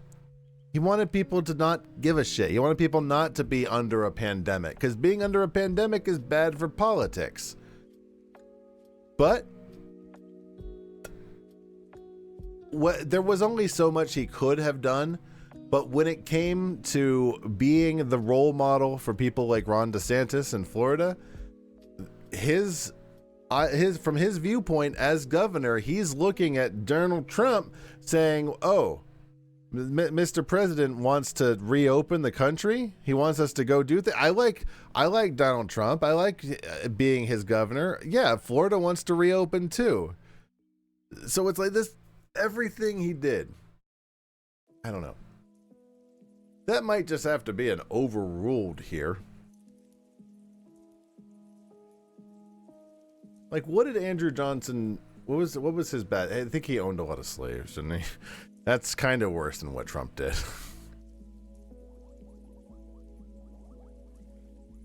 Andrew Johnson. He got impeached. Oh, he ended Reconstruction.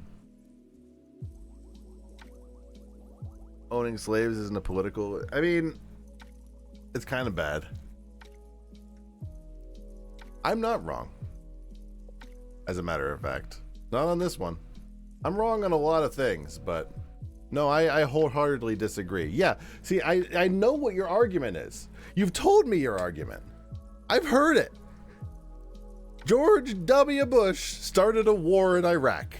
Yeah, I know. I'm aware.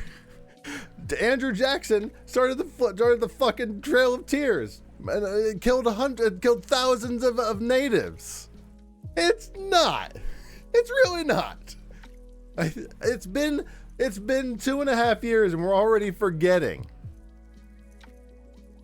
I know what you're thinking too. I know what you're thinking. You're thinking this dumbass duck sees Trump on the news every day and he thinks, wow, he's fiefing himself again. I hate that guy. He's got to be the worst president. No, I'm being objective.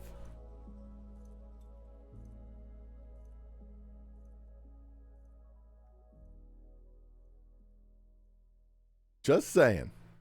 I'm not saying the Trail of Tears is good by any stretch. I'm not saying that it's better than Trump by any stretch or worse than Trump. I'm not saying anything. I'm not correlating anything. I'm saying there's a whole lot of evidence in pile A and a whole lot of evidence in pile B. And while I'm not comparing or contrasting, I don't know. You want to do Andrew Jackson right fucking now? All right. Where's Andrew Jackson? Screw the wheel. Get this bird out here. Andrew Jackson. Number 7. No, just move on. No, we are moving on. We're moving on to number 7. This is our next president.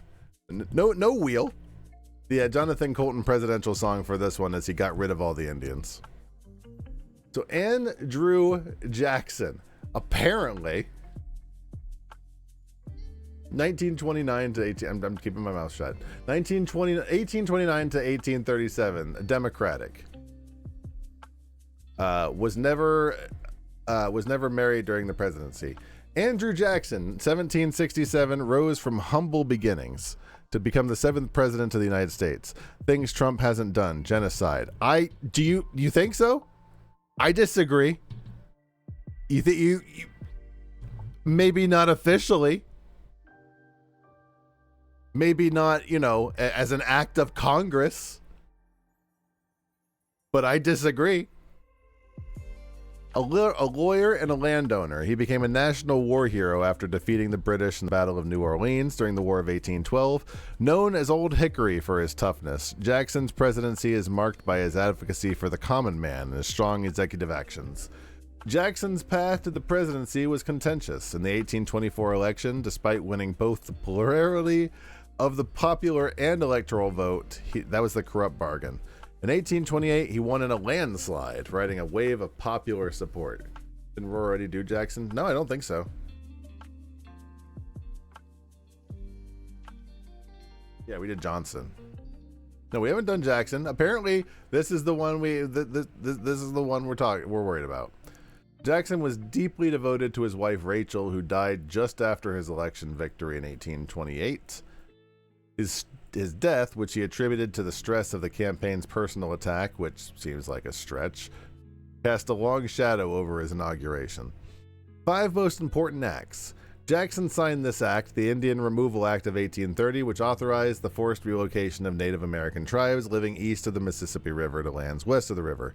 This led to the tragic Trail of Tears, where thousands of Native Americans died during their forced migrations. That is bad. That is bad.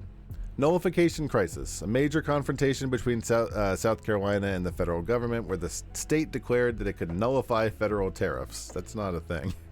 Jackson responded decisively, asserting federal supremacy and threatening military force, which led to a compromise. Could you please not shoot us with cannons? That would be great.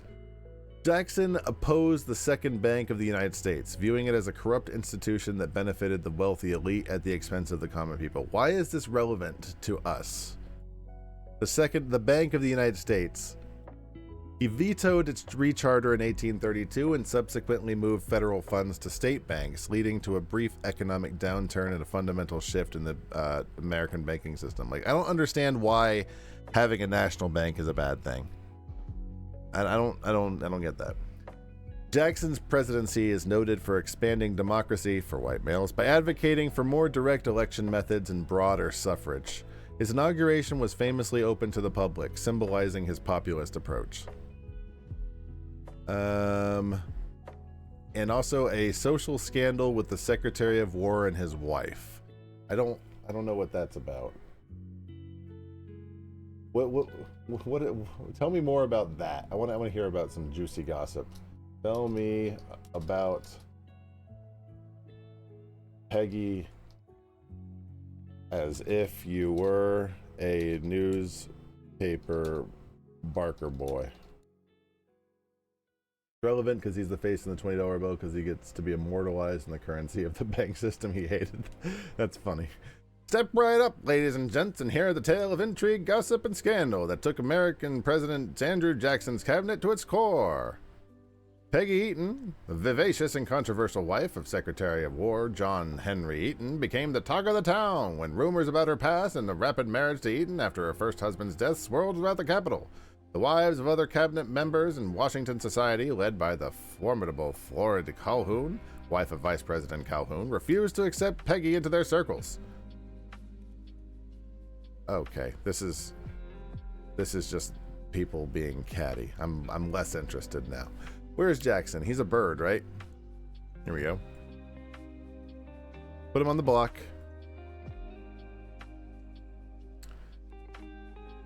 Jackson was a slave owner. Boo this man. How many slaves did he have? It doesn't matter how many slaves he had, but just for the knowledge of the courts.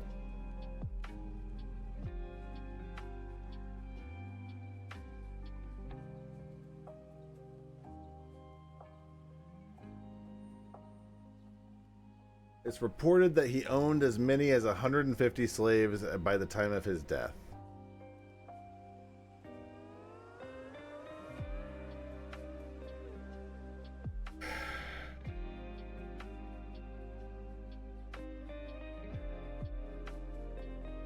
That's not great, Andrew Jackson.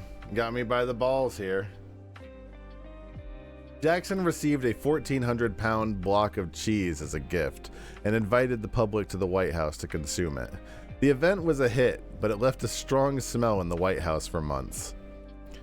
He was the target of a first assassination attempt of a sitting president. The assailant's pistols both misfired, and Jackson attacked the man with his cane. All right, Jackson, look. Here's the thing. It's like...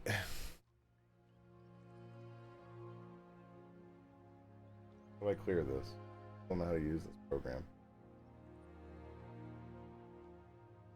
Oh, I can just do this. See, here's the thing.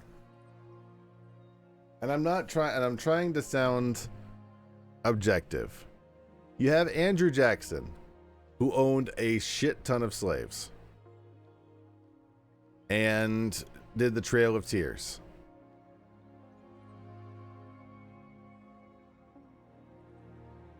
And that's a lot of bad stuff.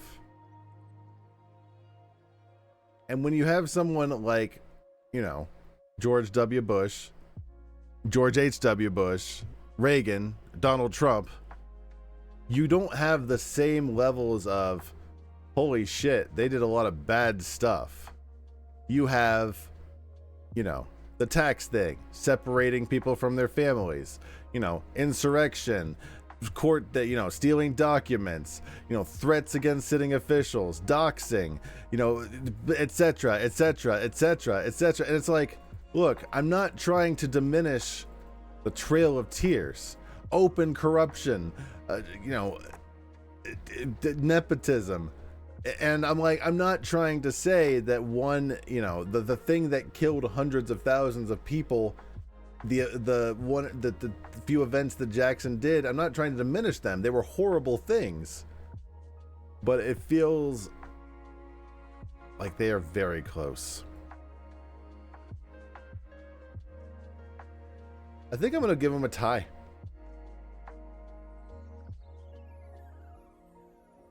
Tell me, if you didn't have a time machine to go to to another time in a different dimension where Donald Trump was alive in 1815, you tell me that fat bitch wouldn't have owned slaves, and I will give you a silver shiny button. I know that I'm talking about real life and what he did during his presidency in our own dimension, but I stand by the fact that he 100% would have owned some slaves. Let me see our tier list. He wouldn't have lived past childhood. He would have been forced out to war, most likely. What is our list? Jimmy Carter, Benjamin Harrison, Teddy Roosevelt, JFK, Lyndon Johnson. Who is that? That's John Quincy Adams. Gerald Ford, John Adams, Woodrow Wilson, Madison, George Bush Sr., Grover Cleveland, Chester A. Arthur, Warren Harding, Thomas Jefferson, Zachary Taylor, Millard Fillmore, Polk, Tyler, Hayes, Johnson, Trump, and I'm even going to put a dash, I'm even going to put a slash there, Trump, as well as Jackson. So they're tied for last place. I will give that concession there. Jackson did some pretty horrendous shit. Whether it all balances out at the end is a thing that I can't answer. But I they're both pretty bad people. I think that's pretty easy to say. I think that will do it for this evening. We will probably hit it again on Saturday, I think. I'm not 100% sure. We've got at least one more night, but I'm not sure about 2. I don't know. We'll see. We got a lot of work done tonight. We got a lot of presidents slated out. I'm going to go to sleep, though. Thanks for hanging. You all have a fantastic evening. I will see you later. Goodbye.